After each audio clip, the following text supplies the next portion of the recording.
ও গো এই কথা শুনে আমায় সাত থেকে ওঠো। আনন্দ বাড়িল রে আর এই কথা শুনে মায়ের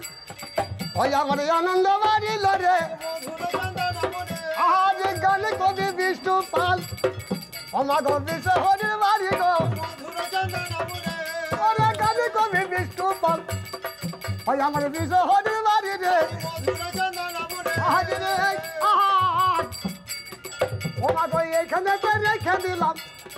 ওই আমি মায়ের মঙ্গল রে ওই রে